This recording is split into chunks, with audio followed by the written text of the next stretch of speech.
At Starbound, we tell stories the human way, not with artificial voices or AI garbage. And what's HFY without humanity? Subscribe to keep it that way. I'm Daniel Pierce, and I'm going to be your narrator. Now, let's get into today's story. Gix stepped into the classroom, trying to conceal his unease. Small Species Survival Guide. Just the sight of the book on the instructor's table made him flinch, stirring vivid memories of his older cousin, once so cheerful, who had perished in an encounter with a human. Gix still hadn't recovered, and despite the official report insisting it had been an accident, he had never believed it. The classroom itself was simple, designed to accommodate various species with different needs.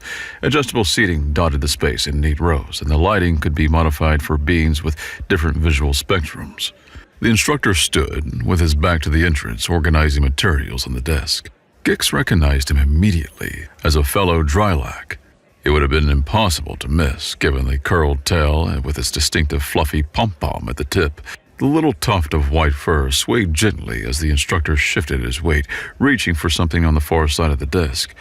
It was a trait unique to their species, that pom-pom tail, often used for communication through subtle movements that other species rarely noticed. As the instructor turned to arrange a stack of data pads, Gix took in more details. This was definitely a male, with about the same height as himself, which meant he probably stood no more than 1.5 feet tall, typical for an adult Drylac. The instructor's ears were noticeably longer and fluffier, stretching upward from the top of his head. Gix decided immediately to move silently to the back of the class. He cursed his therapist under his breath, a creative string of Dry-like profanity that roughly translated to, "May your tail pom-pom fall off in public and be eaten by a worm." The old fool had recommended this class as a way to deal with loss, as if sitting in a room and learning about the dangers of the very species that had killed his cousin would somehow bring closure. What kind of therapeutic strategy was this? It felt more like torture, like forcing someone afraid of water to take swimming lessons in the middle of the ocean. Minutes passed in tense silence as other small species arrived and took their seats. Gix watched them file in with little interest. They were here voluntarily, probably, or at least without the emotional baggage he carried. Each new arrival seemed to bring a fresh wave of exotic biology to the classroom. The first he noticed in detail was a small lothat that shuffled in through the doorway, having some difficulty with the step up into the room. The creature looked like nothing so much as a small green ball of fat with stubby, almost comically short legs protruding from its spherical body. Next came a Zytar female, and Gix's ears perked up with interest despite himself. The Zytar were rare in this part of the galaxy, their homeworld being very distant. This one was small even by Gix's standards, which was truly saying something considering Drylac were among the smallest of the council species. She couldn't have been more than 8 inches in height, her entire body composed of a soft, translucent core from which 4 equally transparent tentacles extended. Gix could actually see the contractions and expansions of their tissue as she moved. It was both beautiful and slightly unsettling, like watching someone's internal organs work in real time. Finally, the last student to arrive was a species Gix didn't immediately recognize. The being was green, a deep emerald shade that looked almost artificial in its uniformity. It was bipedal, standing upright on 2 legs like a human might, but there the similarity ended. It was furless, its skin completely bare. There was no tail, no obvious sensory organs beyond 2 large eyes that dominated its small head, and its limbs seemed almost fragile, like they might snap under any real pressure. The green biped's eyes swept the room. Then the little creature moved and settled into its chair. The instructor finally turned from his preparations and took his position beside the front desk. Then he reached down and slowly picked up the book from the table. Gix felt his stomach tighten, a physical reaction he couldn't control. The book's cover was simple, just text on a neutral background, but the title seemed to scream, Small Species Survival Guide. Even from the back row, he could read it clearly. The letters seemed to mock him, to represent everything he'd been trying to avoid since his cousin's death. Small Species Survival Guide, the instructor read aloud.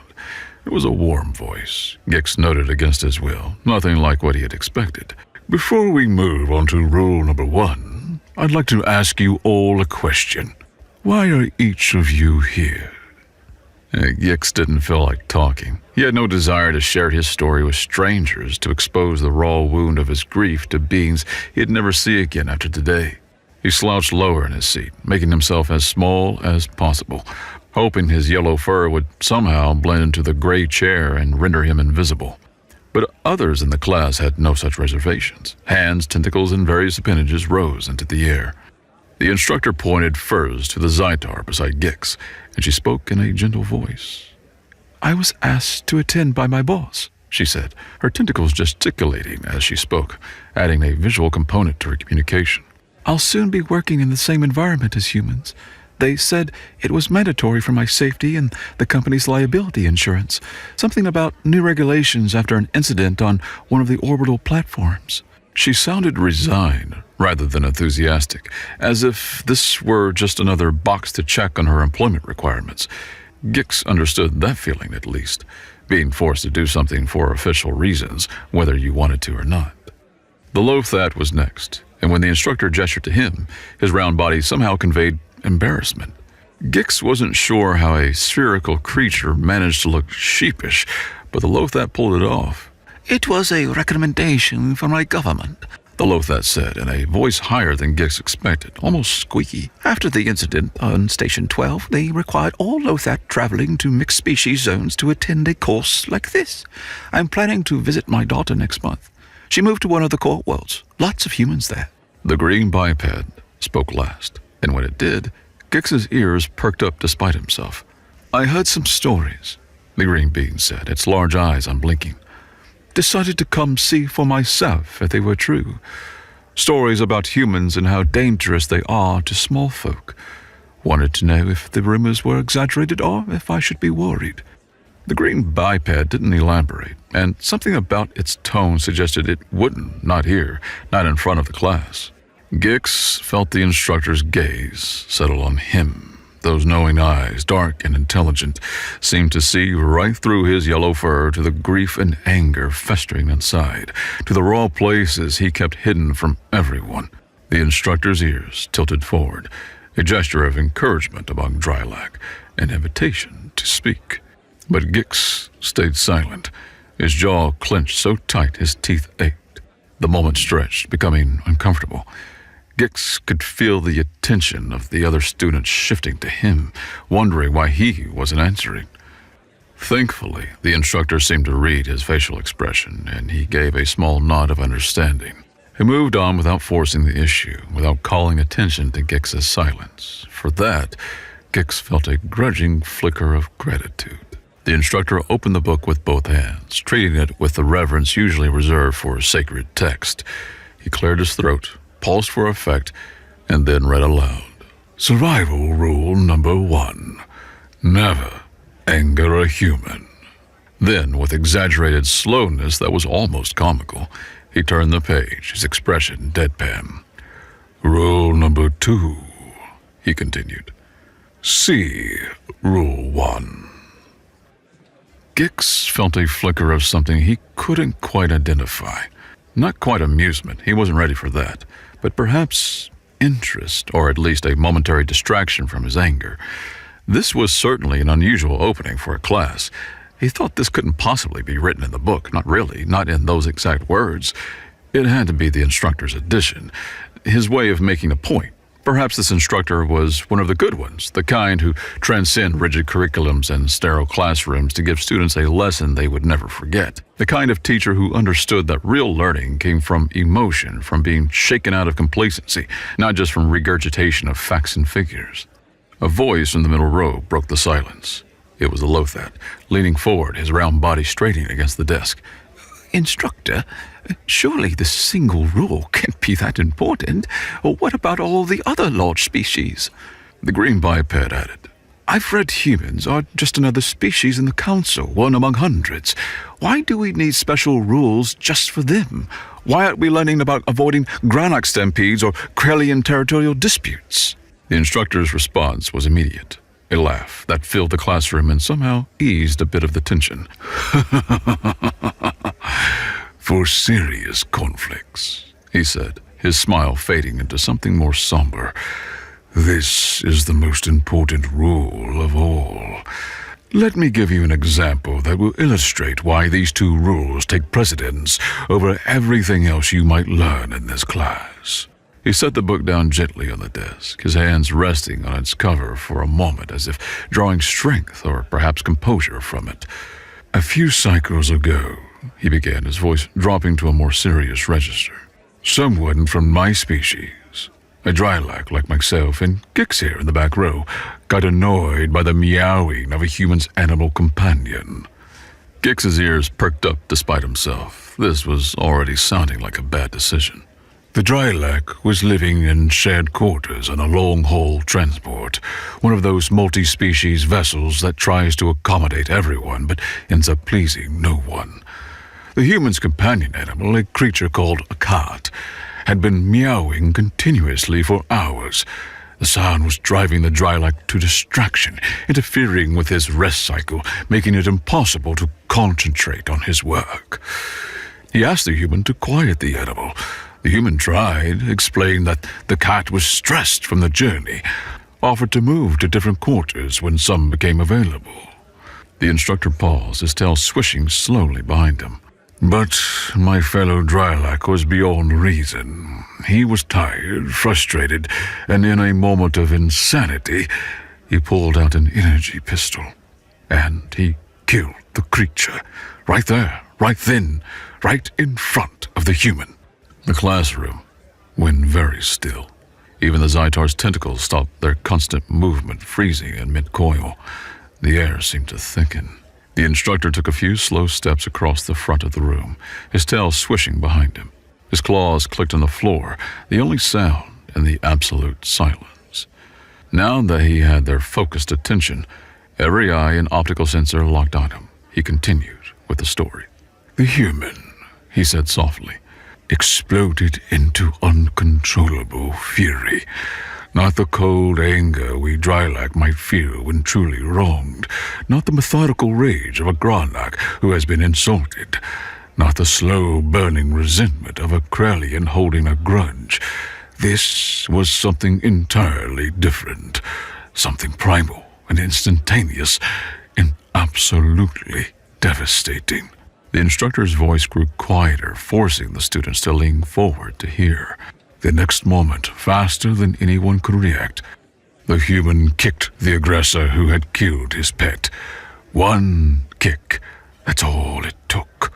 One kick from a human who wasn't even trying to kill, who was just reacting from a place of pure emotion. The whole class, including Gix, followed the professor as he walked, their heads turning in unison like grass bending in wind. Gix found himself leaning forward despite his determination to remain detached. The instructor stopped and turned to face them, his expression grave. His ears were laid flat against his head, a sign of distress among drylac. Whether my fellow drylac survived isn't even a question worth asking. Death was instantaneous, according to the medical examiner. But let me give you some context to help you understand the physics of what happened. He gestured to the class. Everyone in this class is smaller than a human's knee. Think about that for a moment. Really think about it. Their knees, the joint in the middle of their legs. We come up to that point on their body, maybe slightly higher for some of us. A human's leg, from hip to knee, contains some of the strongest muscles in their body. Muscles designed to carry their considerable weight, to run, to jump, to climb. When those muscles contract with full force, driven by adrenaline and rage, the kinetic energy released is... He trailed off, searching for words. Well, let me put it this way. What happens when someone our size is kicked by a human going crazy with grief and rage is not pretty. It's not something you recover from. The instructor let that sink in for a moment before continuing. When the authorities and rescue teams arrived, all they found was a red splash on the wall. The drylac had hit with such force that it had essentially liquefied on impact. Not a single bone was left intact. The medical examiner's report, which I've read, stated that the body had to be identified through genetic material because no recognizable features remained. The impact was, and I quote, inconsistent with maintaining the structural integrity of biological tissues. Or, in simpler terms, a red splash on the wall. Gix felt his blood run cold. His entire body seemed to freeze, every muscle locked in place. The whole class stared in silence, the weight of the description settling over them like a suffocating blanket. The image the instructor had painted was vivid enough that Gix could see it in his mind, could imagine the moment of impact, could almost feel the terror that final second must have held. His mind reeled. Inside his head, a war was raging. One part of him screamed that this was exactly why his therapist shouldn't have sent him here, exactly why he wasn't ready to deal with humans. He realized that he was really unable to sympathize with humans, couldn't fathom how everyone seemed to want him to just accept them as normal, safe, trustworthy members of the galactic community. They were dangerous, violent, capable of killing with a casual movement, and everyone seemed to just accept that as fine. But even as that thought formed, another part of his mind, a smaller voice he had been trying to suppress for months, whispered that the Drylac in the story really had been behaving in an idiotic way. What kind of fool killed a giant's companion right in front of them and expected no consequences? What outcome could he possibly have expected? Gratitude? Understanding? The human to simply shrug and move on? The more Gix thought about it, the more he realized that maybe, just maybe, the human's reaction had been understandable. Not justified, perhaps, but comprehensible. If someone killed the creature you loved right in front of you, what would you do? The instructor's voice broke through Gix's inner turmoil. Is one example enough for you to understand rule number 1?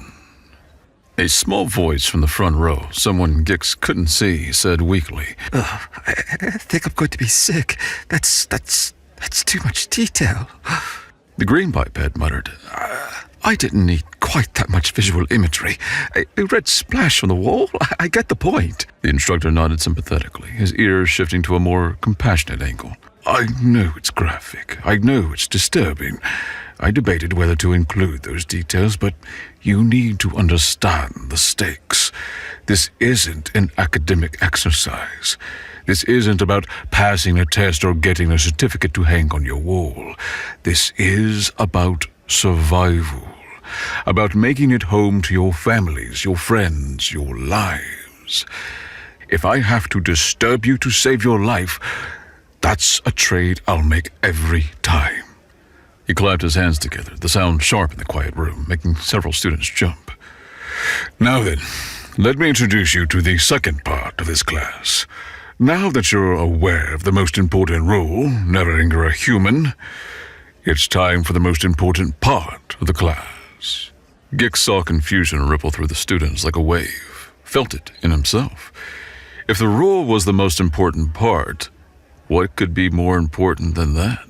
Wasn't the whole point to avoid angering humans?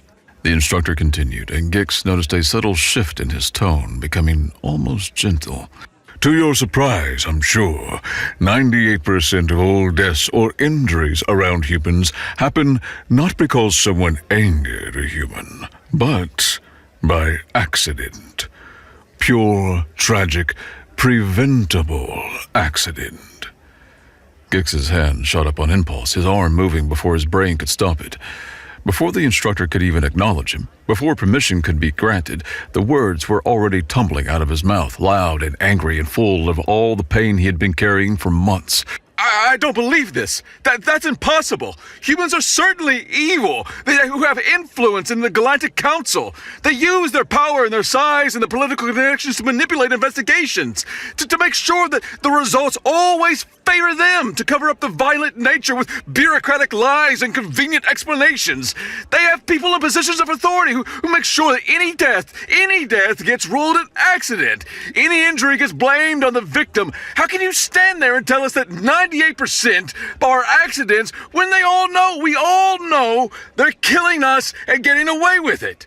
The moment the words left his mouth, the classroom went silent.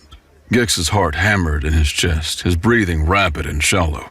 He just shouted at an instructor, had just accused an entire species of conspiracy and murder in the middle of his class.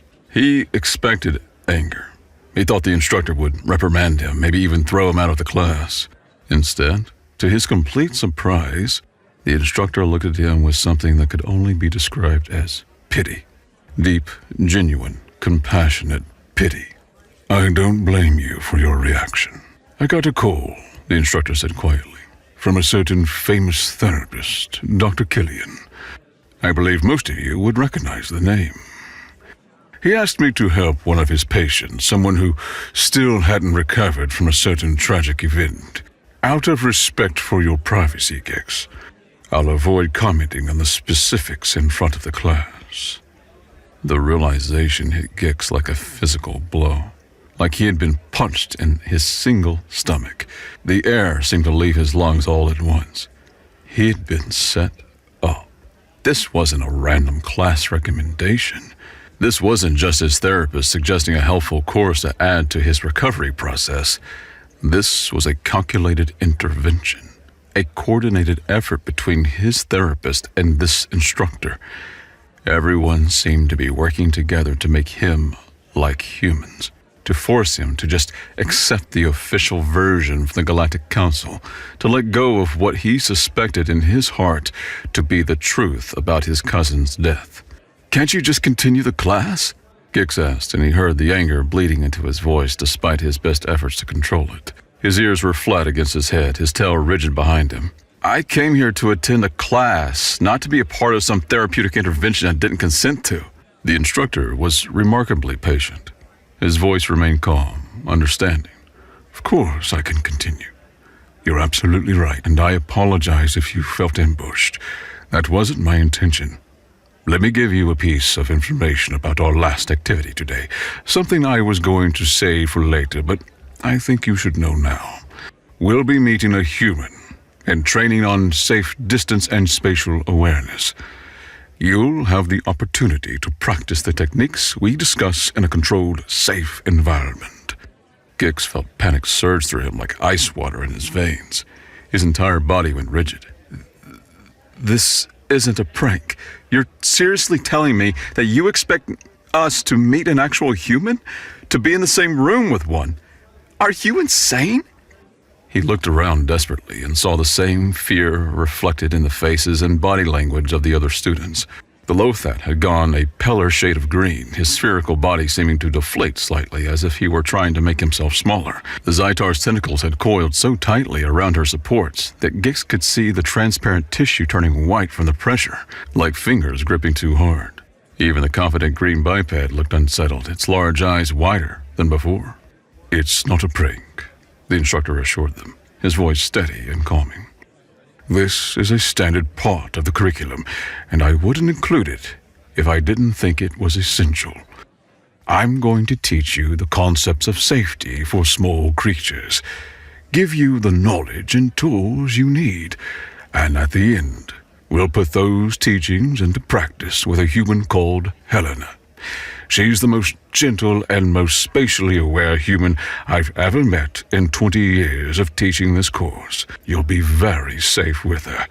She's been specially trained for this, has worked with hundreds of small species students, and has never, not once, had an incident."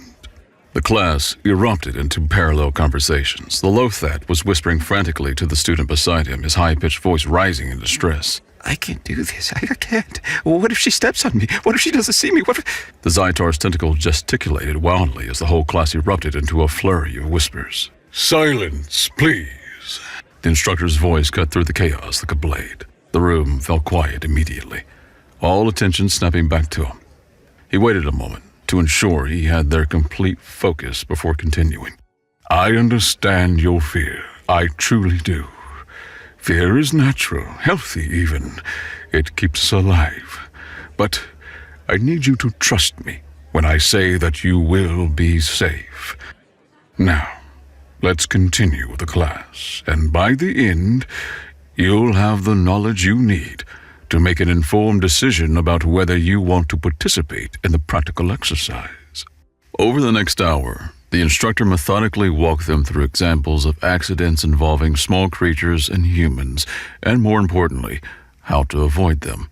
His teaching style was engaging despite the grim subject matter, using a mix of case studies, diagrams, holographic simulations, and even humor when appropriate. He had a gift for making complex safety protocols seem like common sense rather than arcane rules. Case 1, he announced, pulling up a holographic display that filled the front of the room with a three-dimensional recreation of a busy transport hub. Beings of various species move through the space in the simulation, a chaotic mess of different sizes and speeds. This case involves a Lothat named Prill who failed to make himself noticed in a crowded transport hub. The Lothat in the class made a small squeaking sound of distress, his body tensing. The simulation zoomed in on a small green sphere moving through the crowd. Prill was checking his datapad while walking, reviewing some business documents that needed his attention before a meeting. He was distracted, not paying attention to his surroundings. He stepped directly into the path of a human who was rushing to catch a departure. The human, also checking their own device and running late, never saw him. The simulation showed the moment of contact, though tastefully blurred to avoid being too graphic. The human's foot came down directly on the Lothat. Prill was stomped on. Death was instantaneous. The human didn't even realize what had happened until they felt something under their foot and looked down. They were absolutely devastated by all accounts. Went to therapy for months afterward, dealing with the trauma of having accidentally killed someone. The instructor paused the simulation and turned to the class. The lesson here is critical.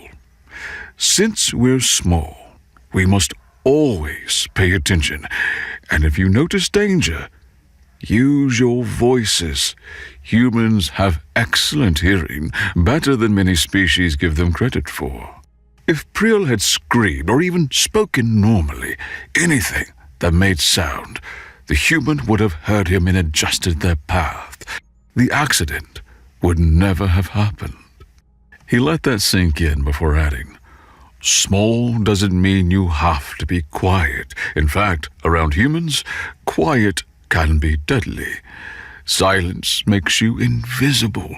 Sound makes you real, present, something they register and avoid. I recommend to all my students to develop a habit of narrating what you're doing when in mixed species areas. It feels silly at first, but it can save your life.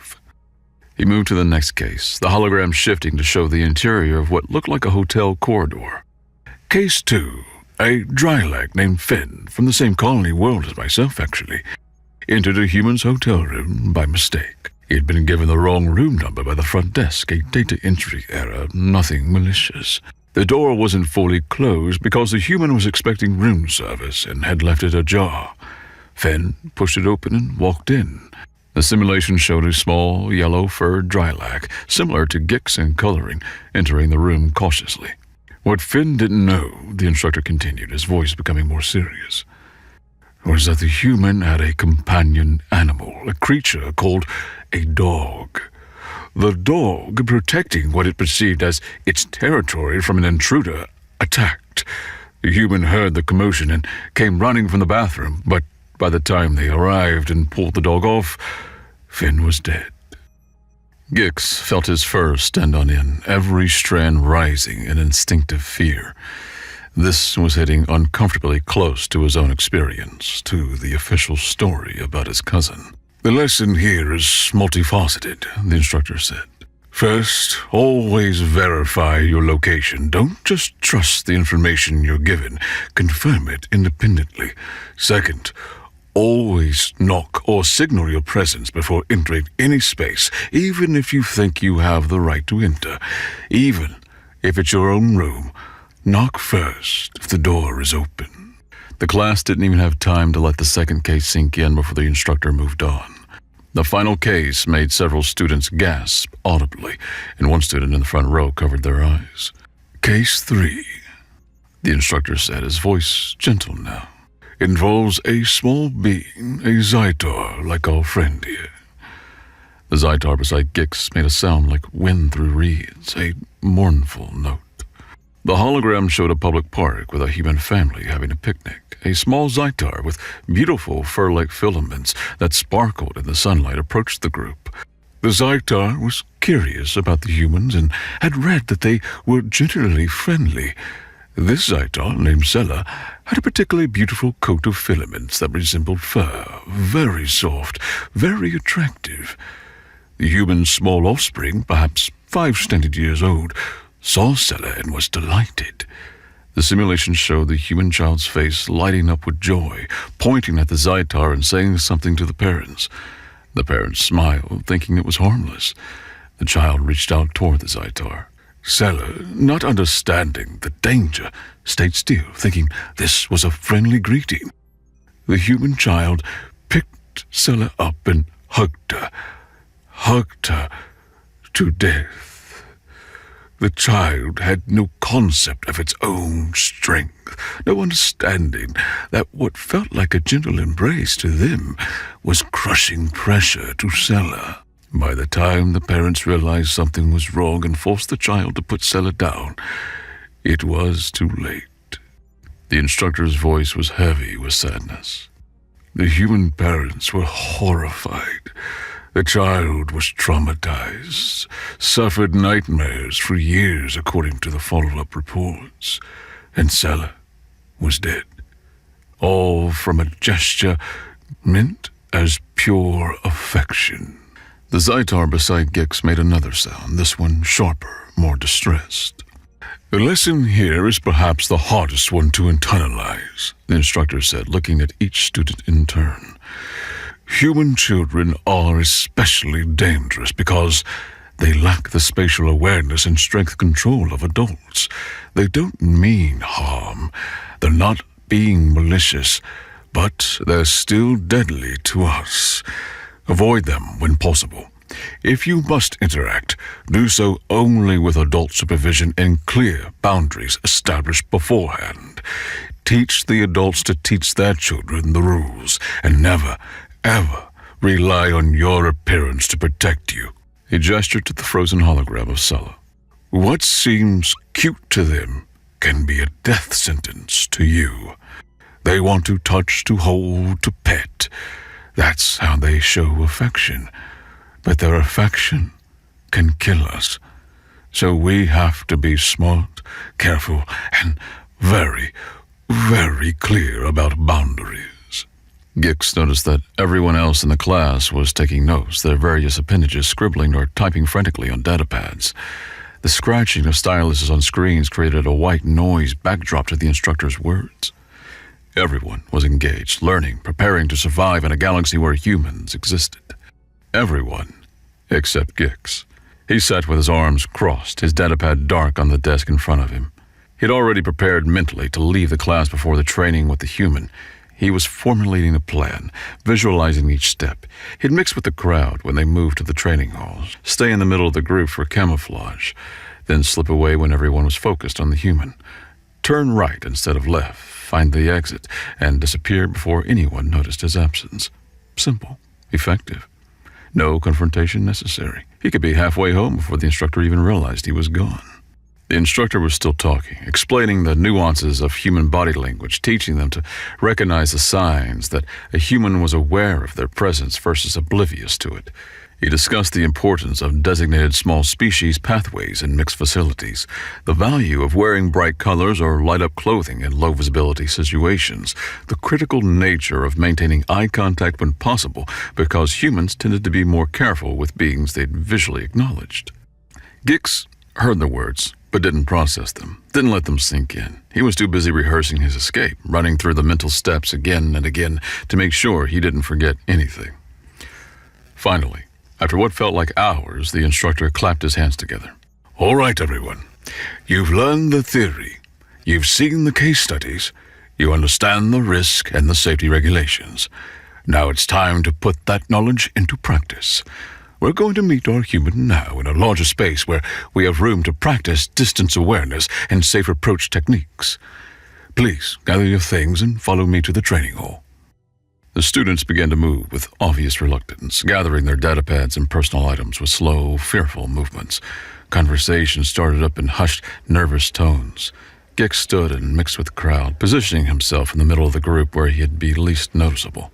They moved down the hallway as a group, a small procession of tiny beings heading towards something most of them clearly dreaded. The instructor led the way, his white fur bright against the gray walls, his tail swishing with each confident step. They reached a junction. The hallway split, one direction leading to the training hall, marked with a large sign that read Multi-Species Integration Training Facility, with helpful arrows pointing left. The other direction, straight ahead, led to the building's main exit. The class turned left toward the training hall. Through the large archway, Gix could see bright lights, what looked like an enormous space beyond, far larger than the classroom. Probably needed the space to accommodate a human safely.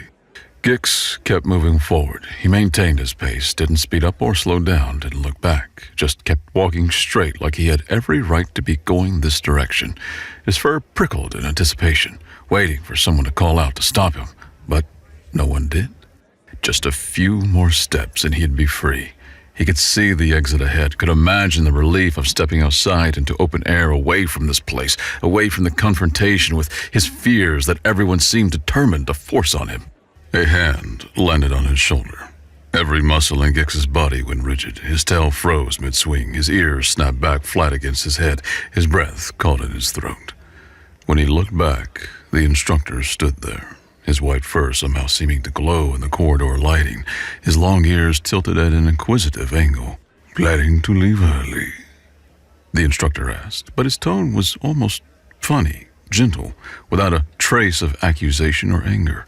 There was even a slight smile playing at the corners of his mouth. Gix almost lied. The denial was right there on his tongue, ready to deploy. "No, I just thought I saw someone I knew." Or, "I was looking for the bathroom." Or any of a dozen other explanations. But then he stopped himself. He remembered that he was an adult. A fully grown Drylac who had been supporting himself for years, who had traveled between star systems alone, who didn't answer to anyone. He didn't need to lie to his instructor or anyone else. "Yes," he said simply, meeting the instructor's eyes directly.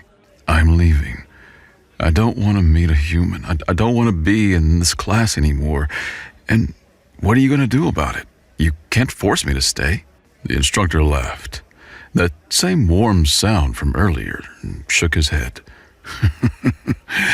"You're even harder to reason with than I was told.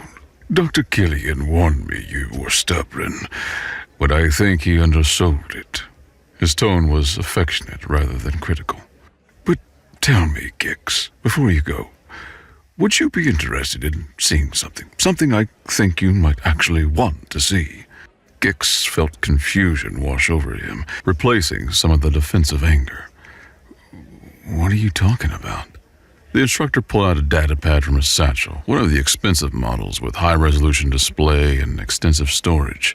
"Since I'm an instructor who teaches small species how to survive around humans, I have certain clearances.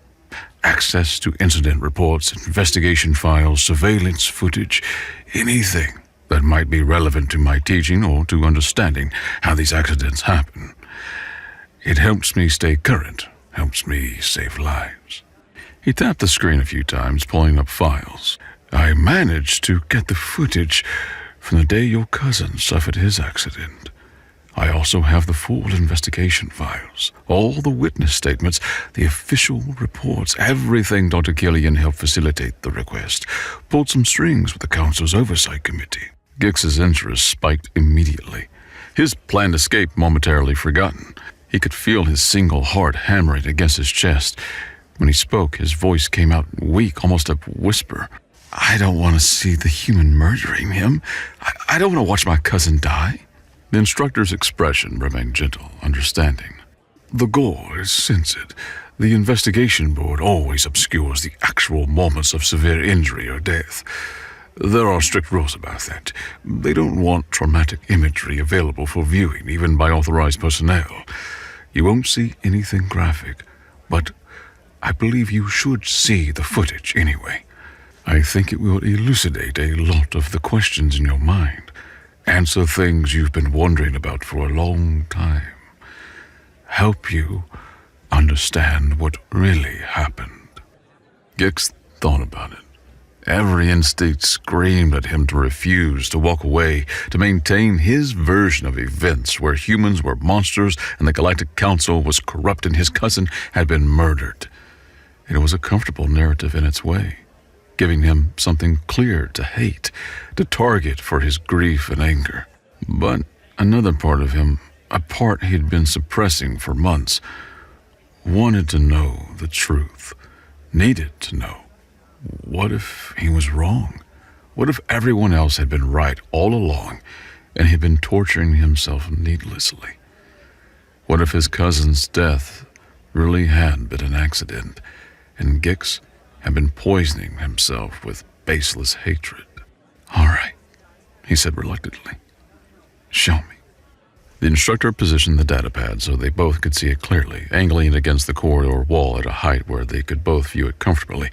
His movements were careful, respectful, understanding the weight of what Gix was about to see.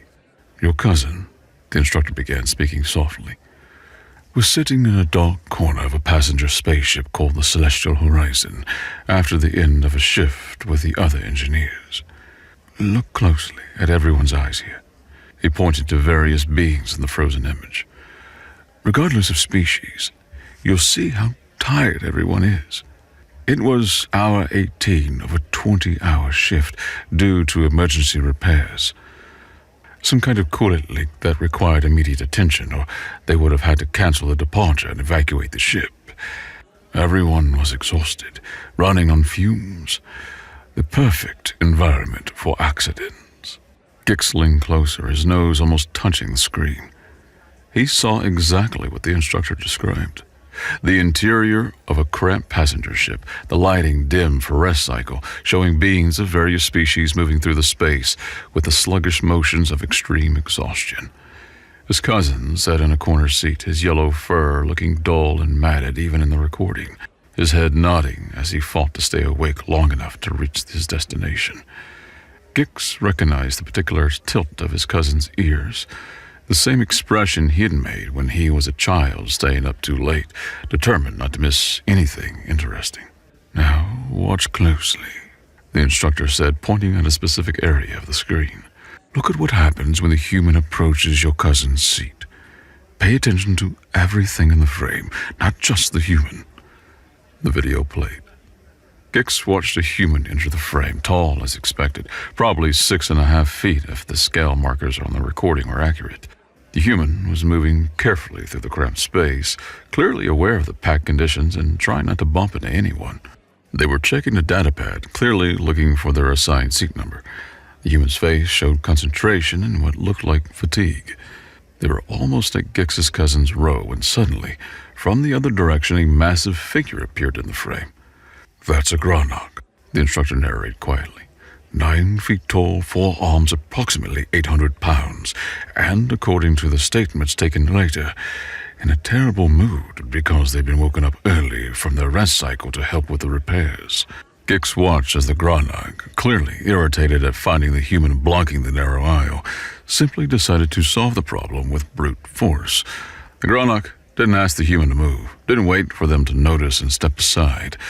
It just pushed, not a gentle nudge or a polite tap to get attention, but a full-force shove with 2 of its massive arms. The human, caught completely off guard, had no chance to brace or resist. They stumbled backward, their face showing surprise and fear, arms windmilling as they tried to catch their balance. But the Granach's mass was too much, the force too great. The Granach's full weight, easily 4 or 5 times that of the human, drove the human backward and down, directly onto Gix's cousin. The image pixelated at the moment of impact, the automated censorship protocols activating to protect viewers from the graphic imagery. But Gix could see enough in the frames before and after. Could see his cousin's eyes widen in the split second before impact. Could see that there was no time to move, nowhere to go in the cramped seating.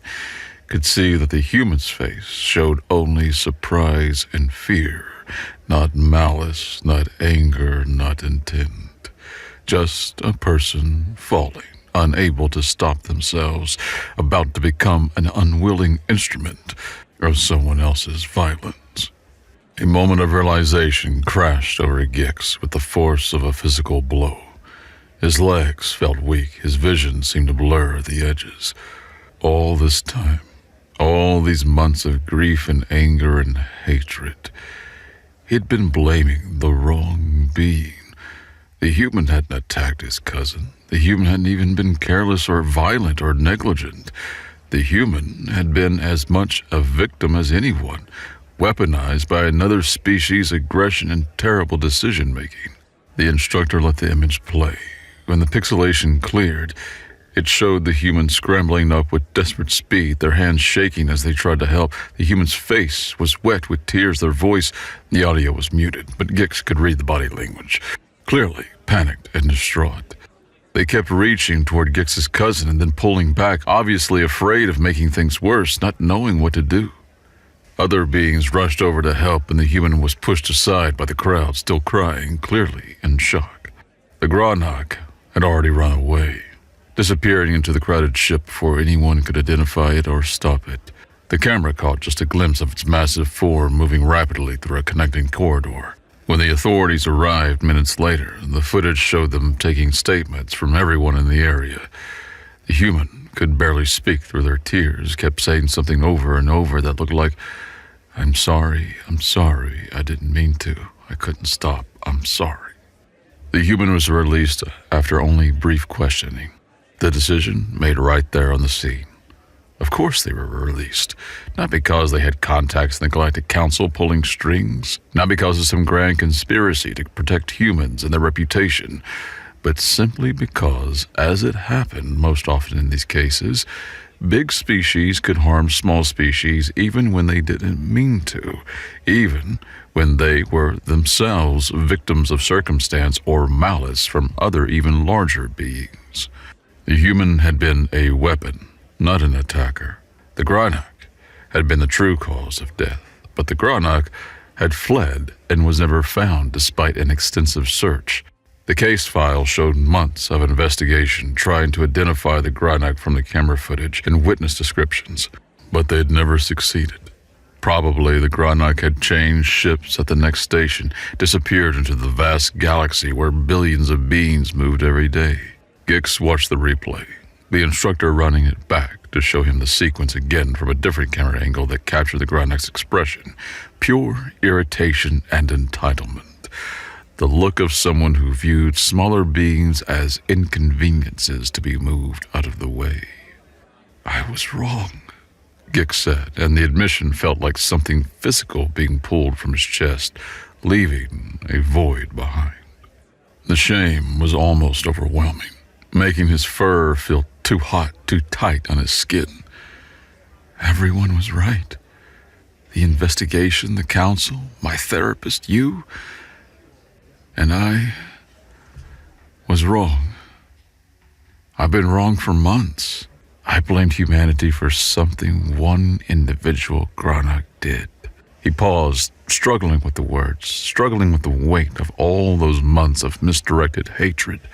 "Thank you," he finally managed, though he knew he'd have a lot more to process in the coming days and weeks. This revelation didn't erase his grief, didn't bring his cousin back, but it shifted something fundamental in his understanding. "Thank you for showing me. I wish I'd seen this months ago." The instructor smiled, warm and understanding, his ears in the position of compassion. His tone remained casual, gentle. "You're welcome, Gix. Now, I have a question for you. Would you like to see the human and finish the class? Or would you rather return home and perhaps continue some other day?" Gix hesitated. Every part of him wanted to run home, to process this revelation in private, but something else stirred in him, something small but growing. "I'll stay," he heard himself say, surprising himself with the words. "I'll stay until the end." Gix managed to interact with the human in a semi-friendly way that day, though his mind was still lost in memories of his cousin and the revelation he had just witnessed. He went through the motions mechanically, following the instructor's guidance, but it was the visits that followed in the coming months that truly changed him. Each return to the class peeled away another layer of fear, replaced it with understanding and careful confidence. The instructor was patient, Helena was gentle, and slowly, Gix began to see humans not as monsters, but as another species navigating a complicated galaxy. By the 6th or 7th visit, something shifted. Gix found himself actually enjoying the training exercises, appreciating the way Helena would announce every movement, the care she took to ensure every small being in the room felt safe. He started asking questions, contributing to discussions, even joking with the other students during breaks. The bitterness that had consumed him for so long was fading, replaced by something lighter, something that felt almost like hope. At some point, many years later, Gix realized he could meet humans normally without the memories of his cousin overwhelming him. He would pass them in corridors, work alongside them on engineering projects, even share meals in mixed-species facilities. The grief remained. It would always remain. But it no longer controlled him. His cousin's memory had become something he carried with love rather than anger. What surprised Gix most was how he found himself helping others. He'd spot a small being about to walk under a distracted human's path and call out a warning. He'd see someone entering a human's workspace without announcing themselves and gently remind them of the protocols. Over the years, he prevented several accidents, passing on the knowledge the instructor had given him. Each time he helped someone stay safe, he felt he was honoring his cousin's memory in the way that truly mattered. In the end, thanks to the instructor, Gix had learned all the tricks and safety rules to ensure his own safety in a galaxy where size, unfortunately, mattered. He never suffered an incident in all the years that followed, and neither did those he took the time to teach.